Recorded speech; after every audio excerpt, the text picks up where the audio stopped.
relasi persahabatan yang dasarkan kepada kasih, yang melahirkan kepercayaan dan penghargaan. Tak kenal maka tak sayang, tak sayang maka tak bisa percaya. Tak bisa percaya, tak bisa devoted, tidak bisa mengabdi.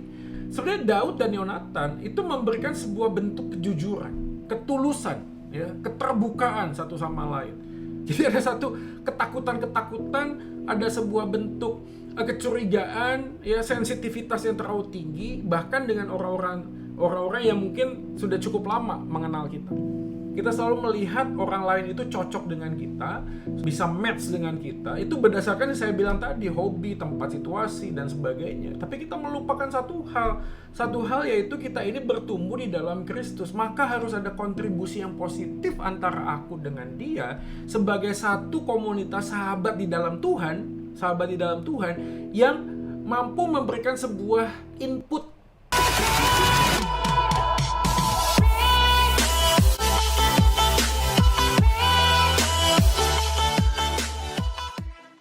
Dan ada sesuatu yang menarik karena ada kemarahan yang terus bereskalasi, ya. Kemarahan yang terus menunjukkan sebuah kebencian yang makin besar terhadap orang yang berkenan di hadapan Allah.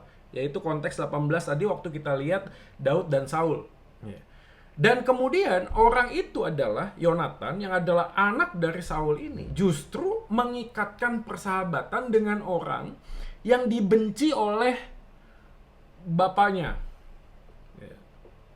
Jadi kalau ada anak itu kan maunya ngebelain bapaknya gitu ya, tapi ini justru malah mengambil posisi bersahabat dengan musuhnya papanya sendiri. Dan ini situasi yang tidak mudah tentu saja bagi Yonatan yang adalah putra mahkota. Dia harus mengalami banyak aniaya batin karena dia bersahabat dengan musuh ayahnya. Dan apakah Yonatan terluka dalam relasi rumah tangga? Saya, walaupun tidak dicatat dengan eksplisit, tapi saya bisa menduga sangat besar sekali bahwa Yonatan dengan papanya pun nggak cocok, nggak klop. Nah, kita bisa membayangkan apa yang terjadi di dalam keluarga ini, saudara sekalian. Setiap hari, setiap waktu ketika mereka berbincang atau bertemu, apa yang terjadi? Mereka bisa saja itu melakukan banyak konflik, ya, terkait dengan posisi mereka sendiri yang tidak saling mendukung. Tapi sekali lagi, walaupun Daud dan Yonatan hadir dan muncul di dalam pasal 18 sebagai sebuah pribadi yang tidak lagi ideal, quote and quote ideal karena masa lalunya, tapi kedua tokoh ini bersahabat dengan sangat baik. Bahkan mereka bisa melakukan sebuah aksi yang sangat luar biasa beyond our imagination, di atas segala bayangan kita. Kenapa kok di atas segala bayangan kita? Karena sebenarnya Daud dan Yonatan menempatkan fokus kepada Tuhan yang memberi kepada mereka sebuah kesempatan untuk hidup bersama di dalam perjalanan hidup mereka. Kenapa saya bisa memberikan gambaran itu? Karena Bapak Ibu sekalian, kita bisa melihat ayat yang keempat. Yonatan menanggalkan jubah yang dipakainya dan memberikannya kepada Daud. Jadi ada sebuah simbolisasi gambaran, ya, bukan hanya sekedar simbol tapi ini menjadi sebuah tanda bagi si Yonatan yang menaruh kebanggaan dirinya, yaitu di dalam jubahnya sebagai putra mahkota, kemudian menanggalkan jubah yang dipakai dan memberikannya kepada Daud, saudara sekalian. Penghargaan yang sangat tinggi. Juga baju perangnya, ya, gambaran tentang kehormatan seorang pria, sampai pedangnya, panahnya, dan ikat pinggangnya. Jadi ini sebuah bagian yang Yonatan lakukan kepada Daud pada saat itu sebagai sebuah bentuk penghargaan yang sangat tinggi, saudara sekalian. Nah, tanda ini memberikan sebuah gambaran dan pelajaran buat kita bahwa demikianlah sebenarnya kehidupan relasi sebagai saudara di dalam Kristus, yaitu menggambarkan sebuah bentuk orang yang berani menempatkan kepentingan orang lain itu di atas dirinya sendiri. Ya. Yohanes 15 ayat 12, Yesus pernah berkata demikian. Inilah perintahku, yaitu supaya kamu saling mengasihi seperti aku telah mengasihi kamu. Tidak ada kasih yang lebih besar daripada kasih seorang yang memberikan nyawanya untuk sahabat-sahabatnya. Ini kalimatnya ini, ayat 14. Kamu adalah sahabatku jikalau kamu berbuat apa yang kuperintahkan kepadamu. Aku tidak menyebut kamu lagi hamba, sebab hamba tidak tahu apa yang diperbuat oleh tuannya. Tetapi aku menyebut kamu sahabat, karena aku telah memberitahukan kepada kamu segala sesuatu yang telah kudengar dari Bapakku. Dari bagian ini kita bisa melihat dan mendapatkan pesan yang sangat luar biasa. Yang pertama adalah tentang identitas. Yesus mengatakan tidak ada kasih yang lebih besar daripada kasih seorang yang memberikan nyawa untuk sahabatnya. Kamu adalah sahabatku. Nah, dalam konteks teologi iman Kristen, kita menyadari bahwa kita sebagai murid Kristus itu disebut dengan berbagai macam identitas. Yang pertama, kita ini adalah anak. Jadi kalau kita anak, kita menyebut Tuhan itu Bapa. Yang kedua, kita juga adalah seorang hamba. Nah, pada waktu kita melihat seorang hamba, maka kita patuh kepada Tuhan yang adalah Tuhan yang sudah membebaskan kita dari perhambaan. Jadi ada konteksnya tuh. Jadi waktu kita ngomong tentang anak, ini relasi intim. Yang kedua adalah bagian tentang Tuhan dan hamba. Ini bicara tentang relasi pembebasan dari dosa manusia dan dilepaskan dan menjadi hamba kebenaran. Dan yang ketiga adalah bicara tentang sahabat. Yang menarik adalah pada waktu kita ngomong sahabat, itu sifatnya equal. Sahabat itu tuh equal. Menarik kan? Kalau ngomong bapak, anak kan bapak besar, anak kecil.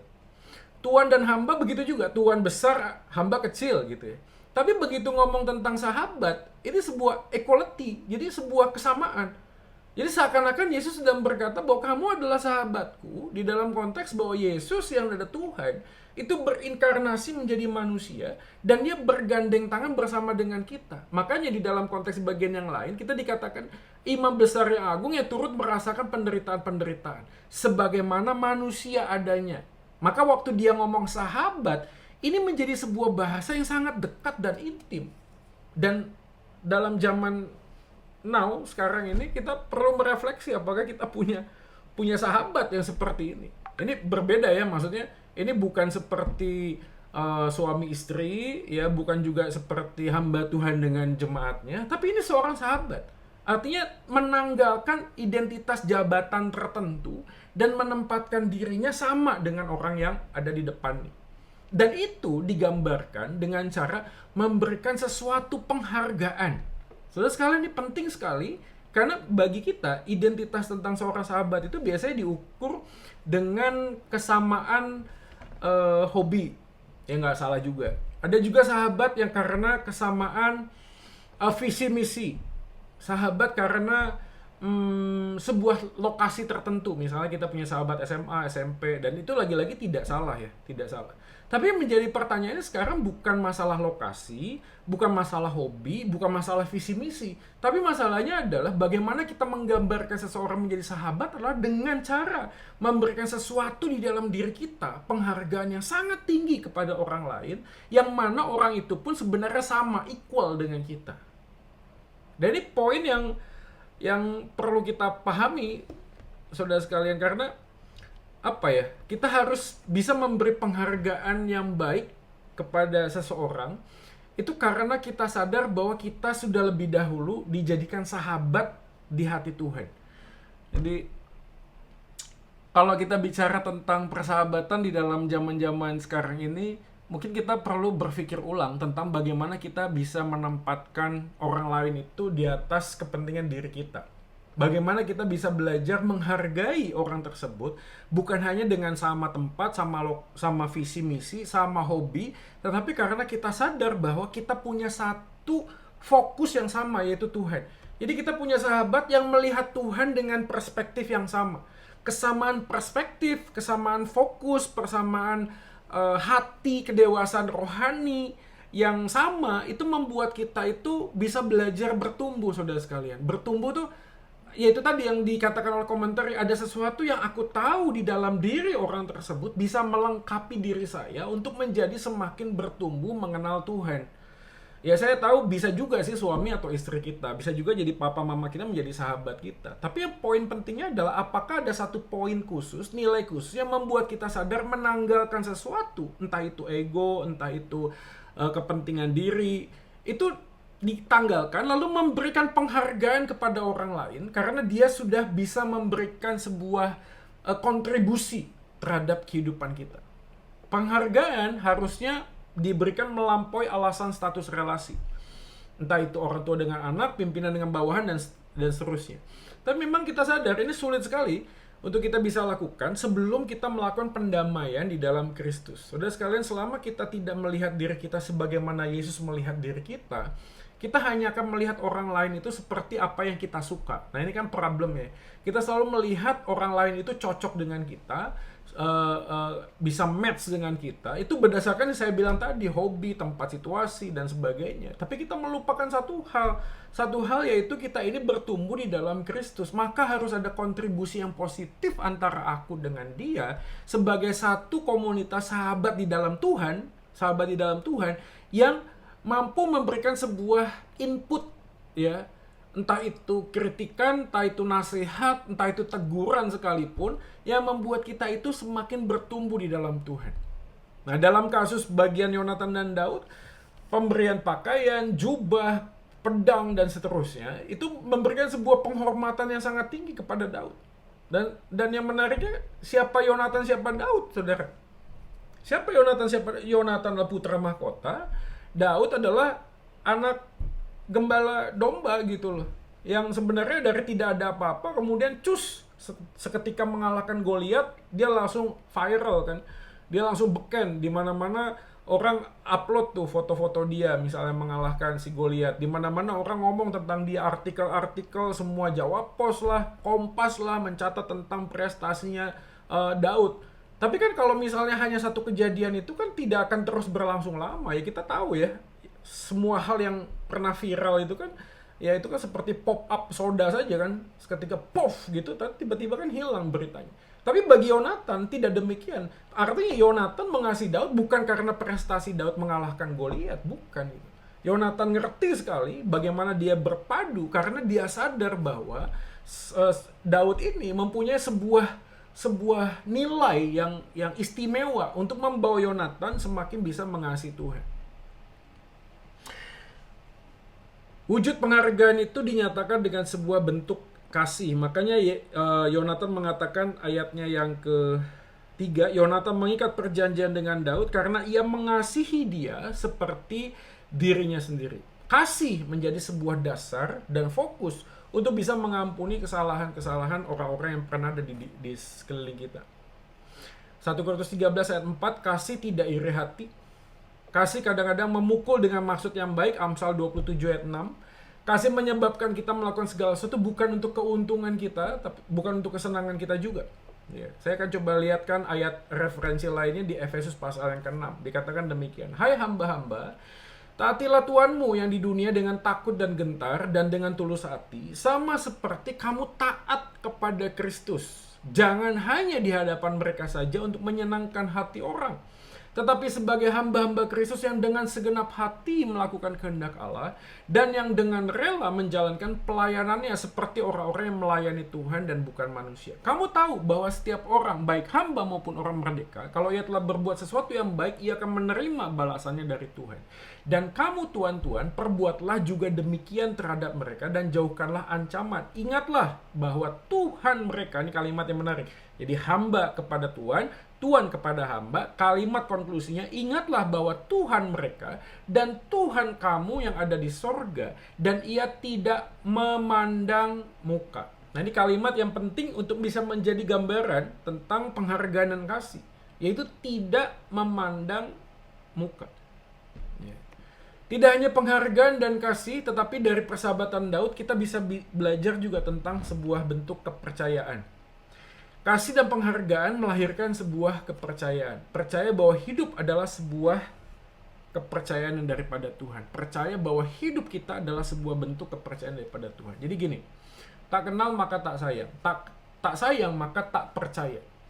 Kalau kita tidak percaya, maka semua yang dilakukan oleh Tuhan kepada kita itu membuat kita itu menjadi goyang, menjadi goyah. Ya, coba kita lihat hari-hari ini ya, waktu kita mengalami banyak kesulitan dan penderitaan, bagaimana kita menempatkan pengenalan kita terhadap Tuhan itu menentukan bagaimana kita bisa percaya kepada Tuhan yang memelihara kita.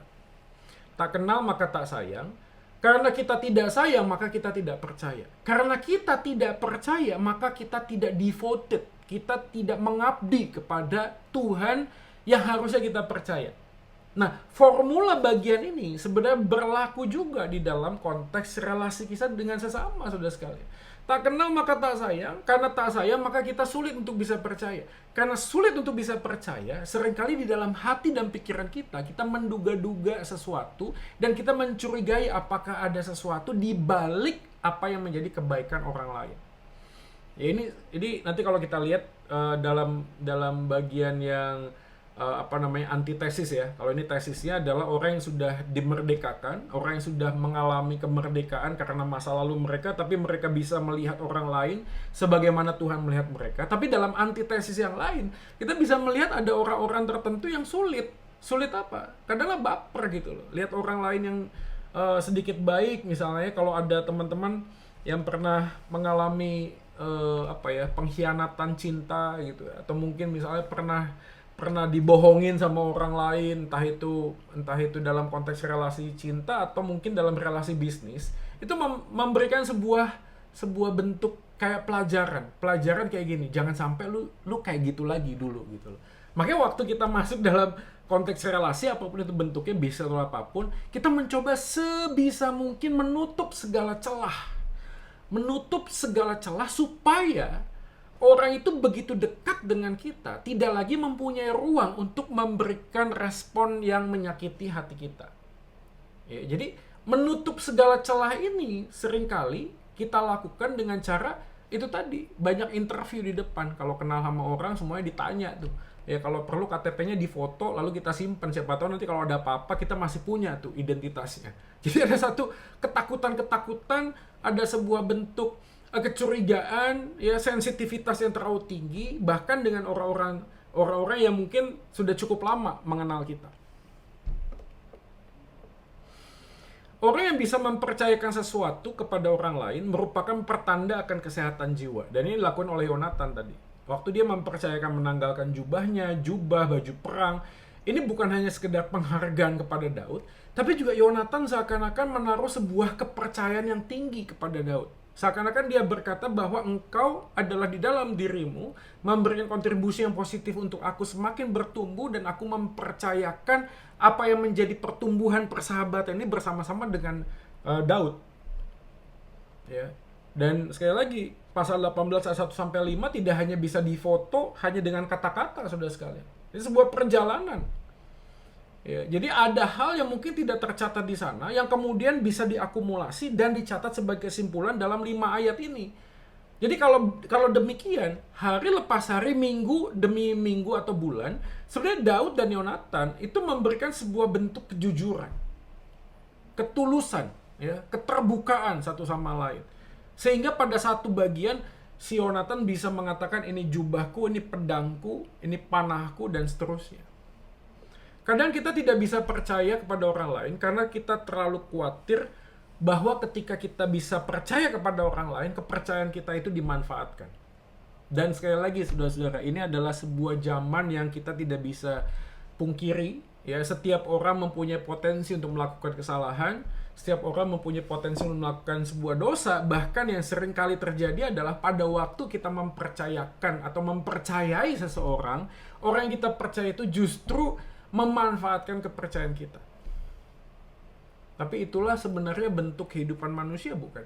Seperti yang saya selalu katakan, bahwa manusia selama dalam hidup di dunia ini akan mengalami kehilangan demi kehilangan. Kehilangan orang yang kita percaya, kehilangan kepercayaan, kehilangan segala hal yang kita rasa itu adalah sesuatu yang penting. Tapi sekali lagi, kehilangan bukan berarti kita ini bisa berhenti, tidak lagi bisa hidup, saudara-saudara. Karena kita tahu bahwa nilai hidup kita itu bukan ditentukan dari apa yang kita miliki dan kita bisa percayakan kepada orang lain. Ya. Kenapa kok orang sulit untuk mempercayakan sesuatu kepada orang lain? Karena dia merasa apa yang menjadi miliknya adalah milik dia, bukan milik Tuhan. Bapak Ibu saudara sekalian bisa memahami ini kan?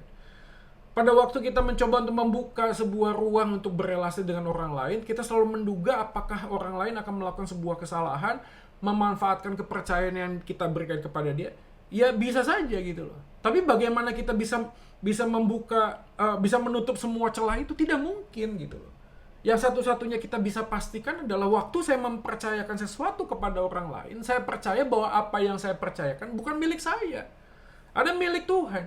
Begitu itu adalah milik Tuhan, maka saya sudah melakukan bagian saya yang terbaik, maka sisanya kita serahkan kepada Tuhan. Ya. Dasar dari kesetiaan yang kita usahakan dalam persahabatan adalah sebuah ketulusan dan sebuah konteks bagian yang kita sadar bahwa kita tidak pernah memiliki segala sesuatu, kita hanya dipercaya oleh Tuhan untuk melakukan apa yang Tuhan ingin untuk dilakukan dalam dunia ini. Sebuah relasi yang tanpa kecurigaan, sebuah relasi yang tanpa sensitivitas negatif, sebuah relasi yang dibangun dari sebuah ketulusan adalah sebuah bentuk yang menolong kita sendiri pada prinsipnya, pada akhirnya, at the end, itu akan menjadi sadar bahwa kita membutuhkan orang lain untuk bertumbuh di dalam Tuhan. Kita membutuhkan sahabat, ya, di dalam segala kelemahannya, di dalam segala potensinya menyakiti kita sekalipun, tapi justru apa yang dilakukan itu, kalaupun terjadi, memberikan sebuah nutrisi, memberikan sebuah vitamin kepada kita untuk semakin baik. Iya. Terus sekalian jangan lupa, orang yang terluka mempunyai kuasa yang semakin besar untuk memberkati. Ya. Orang yang semakin pernah punya pengalaman, pernah dilukai oleh orang lain, adalah orang yang sama di dalam kasih karunia Kristus mempunyai kuasa yang jauh lebih besar untuk memberkati orang lain dengan pengalamannya. Setuju atau tidak setuju? Kita harus memahami bahwa semua hal yang Tuhan izinkan, baik itu sesuatu hal yang buruk sekalipun, adalah dengan sebuah tujuan, yaitu menjadi saksi bagi Kristus. Ya. Seperti saya selalu bilang kan, teman-teman dan saudara sekalian, sangat sulit untuk kita melakukan penginjilan kepada orang yang sedang sakit, di mana sakitnya tidak pernah kita alami. Dan kita selalu akan berpikir, wah enak banget ya. Kita bisa ngomong, sabar ya tante, sabar ya bu, sabar ya pak. Tuhan punya rencana yang baik buat bapak gitu. Ya enak sekali, mungkin bapak itu berkata, kamu kan gak sakit seperti yang saya alami.